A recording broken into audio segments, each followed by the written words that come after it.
Je veux vivre dans ce rêve. L'opération Tous à l'Opéra est effectivement une opération qui se déroule maintenant depuis plusieurs années, qui a permis à des gens qui habituellement ne mettent pas les pieds dans des lieux comme l'Opéra Comique et autres opéras de France, de venir découvrir ce milieu-là et de faire tomber un peu des tabous, des barrières, comprendre que eux aussi pouvaient accéder à ça, que c'était ouvert à tous. Et on a vu effectivement, on commence à sentir des frémissements, à voir des gens un peu plus jeunes, de classe sociale peut-être un peu moins élitiste que ce qu'on avait l'habitude de voir, venir fréquenter des maisons comme l'Opéra Comique. Oui, il y a une petite évolution à ce niveau-là et ça va, je pense, dans le bon sens. Mise à main droite, madame donne sa main gauche. D'accord, vous êtes face à face au duo. La diversité du public, oui, je l'ai vu, parce que vous l'avez vu comme moi, il y a des tout petits enfants qui viennent se faire maquiller. On commence déjà, quand on se fait maquiller, on change de personnalité. On est déjà dans le spectacle, entre guillemets, on montre un autre aspect de soi-même. Alors on a découvert ça sur internet hier soir, et comme on a vu qu'ils proposaient un atelier maquillage, on est venu tester.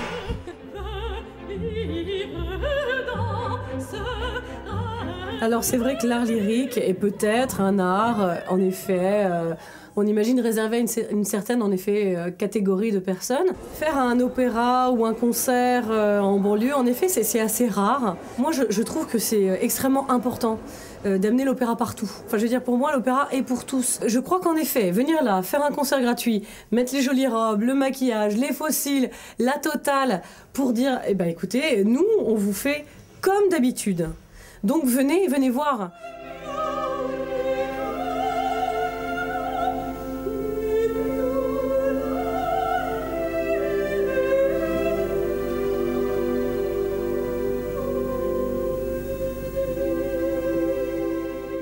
Pour l'instant, ça marche plutôt pas mal. Ouais, y a pas mal de monde. Et puis je suis content parce que c'est des publics qu'on n'a pas forcément l'habitude de voir, avec des familles, des enfants, et c'est le but recherché. Juste à l'instant, on avait un projet avec un lycée et un collège de l'Essonne qui ont monté les petits contes d'Hoffmann.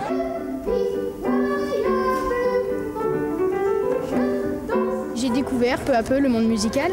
Et après, en effet, j'ai rencontré des chefs de chœur, des chefs d'orchestre. Et c'est vraiment ce métier-là qui me plaît. Et j'essaye chez moi et c'est vraiment toujours, je m'en lâche jamais. Et c'est vraiment ça qui me plaît. Pour nous, c'est très important, c'est d'amener le public à quelque chose le public qui ne connaît pas. Le public qui le connaît, il vient effectivement, il a du plaisir, mais faire partager ce plaisir au maximum, au plus grand nombre, c'est quand même vraiment tout à fait notre désir et notre mission. Dans l'esprit même de cette histoire de grande fête, Tous à l'Opéra, c'est une manière, je dirais, de désacraliser un peu les choses, de mettre l'opéra à la portée de tout le monde, et dire qu'avant tout, le geste d'opéra ou le geste de musique en général, le geste de musique symphonique, c'est un geste d'amitié entre les uns et les autres, et surtout un geste de plaisir. On va être obligé encore de chercher quelqu'un d'autre. Dominique, une chanson. Je veux vivre dans L'Orchestre Prométhée, c'est un projet extraordinaire. C'est un orchestre qui est composé un peu des meilleurs jeunes musiciens formés en France. Et en fait, c'est à la fois un orchestre tremplin d'insertion professionnelle, c'est-à-dire c'est une prise d'expérience pour ces jeunes musiciens. Et en même temps, on les emmène dans une idée un peu de l'artiste dans la cité, dans une idée de porter la musique aussi vers les autres publics. On va faire de l'opéra avec des gamins de ZEP, etc. On va aussi rencontrer d'autres publics pour la musique classique, pour initier les gens au classique, en fait leur transmettre notre passion. Pour les personnes handicapées, par exemple, pour voir des concerts, voir des opéras, l'accessibilité maintenant, je crois, est devenue de plus en plus possible. Il y a maintenant des ascenseurs, même dans les vieux opéras, dans les vieux théâtres. Si je pouvais m'impliquer encore plus, j'adorerais qu'il y ait des répétitions organisées pour des gens, peut-être des handicapés aussi mentaux, physiques, parce que même si, moi j'ai une petite cousine qui est autiste, tout ça, je sais très bien comment ça fonctionne. Voilà, même s'il y avait des bruits dans la salle au moment où on chante, c'est pas un problème.